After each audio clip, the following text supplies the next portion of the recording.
कृष्ण वंदे जगत गुरुम। छठवें अध्याय का 11वां और 12वां श्लोक। छठवें अध्याय का 11वां श्लोक। शुचौ देशे प्रतिष्ठाप्य स्थिरमासन्मात्मनः नात्युच्छ्रित नातिनीचं चैलाजिन कुशोत्तरम। ऊपर कहे गए श्लोकों का अर्थ है, शुद्ध भूमि पर जिस पर क्रमशः कुश, मृगछाला और वस्त्र बिछे हैं, जो न अत्यंत ऊंचा है और न अत्यंत नीचा, ऐसे अपने आसन को स्थिर स्थापन करके। शुचौ देशे का अर्थ है, भूमि की शुद्धि दो तरह की होती है। एक, स्वाभाविक शुद्ध स्थान जैसे गंगा आदि का किनारा, जंगल, तुलसी, आंवला, पीपल आदि पवित्र वृक्षों के पास का स्थान आदि। और दो, शुद्ध किया हुआ स्थान जैसे भूमि को गाय के गोबर से लीपकर अथवा जल छिड़ककर शुद्ध किया जाए। जहाँ मिट्टी हो वहाँ ऊपर की 4-5 अंगुली मिट्टी दूर करके भूमि को शुद्ध किया जाए। ऐसी स्वाभाविक अथवा शुद्ध की हुई समतल भूमि में काठ या पत्थर की चौकी आदि को लगा दे। प्रतिष्ठाप्य स्थिरमासन्मात्मनः का अर्थ है, ध्यान के लिए भूमि पर जो आसन, चौकी या तख्त रखा जाए वह हिलने वाला न हो। भूमि पर उसके चारों पाए ठीक तरह से स्थिर रहें। जिस आसन पर बैठकर ध्यान आदि किया जाए वह आसन अपना होना चाहिए, दूसरे का नहीं, क्योंकि दूसरे का आसन काम में लिया जाए तो उसमें वैसे ही परमाणु रहते हैं। अतः यहाँ आत्मनः पद से अपना आसन अलग रखने का विधान आया है। इसी तरह से गोमुखी, माला, संध्या के पंचपात्र, आचमनी आदि भी अपने अलग रखने चाहिए। शास्त्रों में तो यहाँ तक विधान आया है कि दूसरों के बैठने का आसन, पहनने की जूती, खड़ाऊ, कुर्ता आदि को अपने काम में लेने से अपने को दूसरों के पाप पुण्य का भागी होना पड़ता है।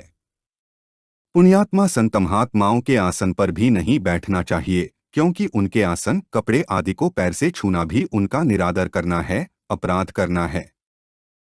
नात्युच्छ्रित नातिनीचम का अर्थ है, समतल शुद्ध भूमि में जो तख्त या चौकी रखी जाए वह न अत्यंत ऊंची हो और न अत्यंत नीची हो। कारण कि अत्यंत ऊंची होने से ध्यान करते समय अचानक नींद आ जाए तो गिरने की और चोट लगने की संभावना रहेगी, और अत्यंत नीची होने से भूमि पर घूमने वाले चींटी आदि जंतुओं के शरीर पर चढ़ जाने से और काटने से ध्यान में विक्षेप होगा। इसलिए अति ऊंचे और अति नीचे आसन का निषेध किया गया है। चैलाजिन कुशोत्तरम का अर्थ है, यद्यपि पाठ के अनुसार क्रमशः वस्त्र, मृगछाला और कुश बिछानी चाहिए, तथापि बिछाने में पहले कुश बिछा दे, उसके ऊपर बिना मारे हुए मृग का अर्थात अपने आप मरे हुए मृग का चर्म बिछा दे, क्योंकि मारे हुए मृग का चर्म अशुद्ध होता है। अगर ऐसी मृगछाला न मिले तो कुश पर टाट का बोरा अथवा ऊन का कंबल बिछा दे, फिर उसके ऊपर कोमल सूती कपड़ा बिछा दे।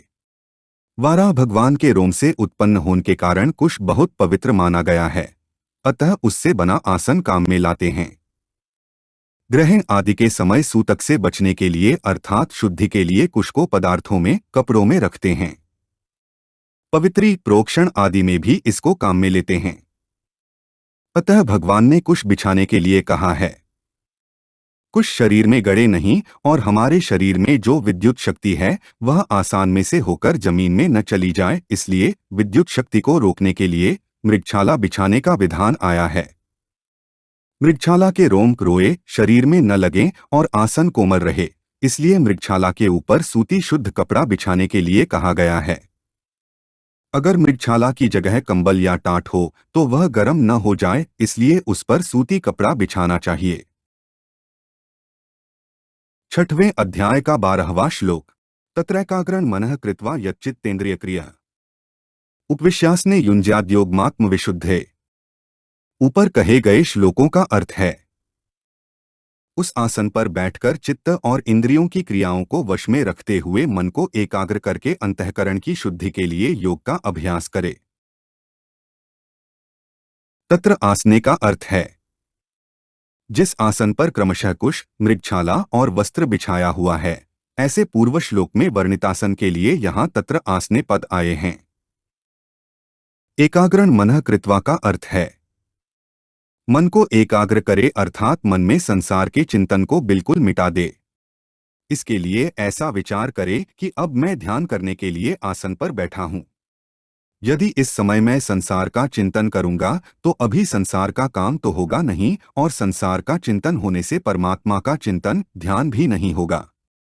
इस तरह दोनों ओर से मैं रीता रह जाऊंगा और ध्यान का समय बीत जाएगा। इसलिए इस समय मेरे को संसार का चिंतन नहीं करना है, प्रत्युत मन को केवल परमात्मा में ही लगाना है। ऐसा दृढ़ निश्चय करके बैठ जाए। ऐसा दृढ़ निश्चय करने पर भी संसार की कोई बात याद आ जाए तो यही समझे कि यह चिंतन मेरा किया हुआ नहीं है, किंतु अपने आप आया हुआ है। जो चिंतन अपने आप आता है उसको हम पकड़े नहीं, अर्थात न तो उसका अनुमोदन करें और न उसका विरोध ही करें। ऐसा करने पर वह चिंतन अपने आप निर्जीव होकर नष्ट हो जाएगा, अर्थात जैसे आया वैसे चला जाएगा, क्योंकि जो उत्पन्न होता है वह नष्ट होता ही है, यह नियम है। जैसे संसार में बहुत से अच्छे मंदे कार्य होते रहते हैं, पर उनके साथ हम अपना संबंध नहीं जोड़ते तो उनका हमारे पर कोई असर नहीं होता, अर्थात हमें उनका पाप पुण्य नहीं लगता। ऐसे ही अपने आप आने वाले चिंतन के साथ हम संबंध नहीं जोड़ेंगे तो उस चिंतन का हमारे पर कोई असर नहीं होगा, उसके साथ हमारा मन नहीं चिपकेगा। जब मन नहीं चिपकेगा तो वह स्वतः एकाग्र शांत हो जाएगा। यच्चित्तेंद्रिय क्रिया का अर्थ है आसन पर बैठने के समय चित्त और इंद्रियों की क्रियाएं वश में रहनी चाहिए। व्यवहार के समय भी शरीर, मन, इंद्रियों आदि की क्रियाओं पर अपना अधिकार रहना चाहिए। कारण कि व्यवहार काल में चित्त और इंद्रियों की क्रियाएं वश में नहीं होंगी तो ध्यान के समय भी वे क्रियाएं जल्दी वश में नहीं हो सकेंगी। अतः व्यवहार काल में भी चित्त आदि की क्रियाओं को वश में रखना आवश्यक है। तात्पर्य है कि अपना जीवन ठीक तरह से संयत होना चाहिए। आगे 16वें श्लोकों में भी संयत जीवन रखने के लिए कहा गया है। उपविश्य का अर्थ है उस बिछाए हुए आसन पर सिद्धासन, पद्मासन, सुखासन आदि जिस किसी आसन से सुखपूर्वक बैठ सके उस आसन से बैठ जाना चाहिए। आसन के विषय में ऐसा आया है कि जिस किसी आसन से बैठे उसी में लगातार 3 घंटे तक बैठा रहे, उतने समय तक इधर उधर हिले डुले नहीं। ऐसा बैठने का अभ्यास सिद्ध होने से मन और प्राण स्वतः स्वाभाविक शांत चंचलतारहित हो जाते हैं। कारण कि मन की चंचलता शरीर को स्थिर नहीं होने देती और शरीर की चंचलता, क्रिया प्रवणता मन को स्थिर नहीं होने देती। इसलिए ध्यान के समय शरीर का स्थिर रहना बहुत आवश्यक है। युञ्जाद्योगमात्म विशुद्धे का अर्थ है अंतःकरण की शुद्धि के लिए ही ध्यान योग का अभ्यास करे। सांसारिक पदार्थ, भोग, मान, बड़ाई, आराम, यश, प्रतिष्ठा, सुख सुविधा आदि का उद्देश्य रखना अर्थात इनकी कामना रखना ही अंतःकरण की अशुद्धि है और सांसारिक पदार्थ आदि की प्राप्ति का उद्देश्य कामना न रखकर केवल परमात्म प्राप्ति का उद्देश्य रखना ही अंतःकरण की शुद्धि है। रिद्धि, सिद्धि आदि की प्राप्ति के लिए और दूसरों को दिखाने के लिए भी योग का अभ्यास किया जा सकता है, पर उनसे अंतःकरण की शुद्धि हो जाए ऐसी बात नहीं है। योग एक शक्ति है जिसको सांसारिक भोगों की प्राप्ति में लगा दें तो भोग रिद्धियां और सिद्धियां प्राप्त हो जाएंगी और परमात्मा की प्राप्ति में लगा दें तो परमात्म प्राप्ति में सहायक बन जाएगी। हमारे चैनल को सब्सक्राइब करें। अगर यह वीडियो आपको अच्छी लगी तो वीडियो को लाइक करें, वीडियो को अपने दोस्तों के साथ शेयर करें, अपने सुझाव हमें कमेंट करके बताएं। जय श्री कृष्णा।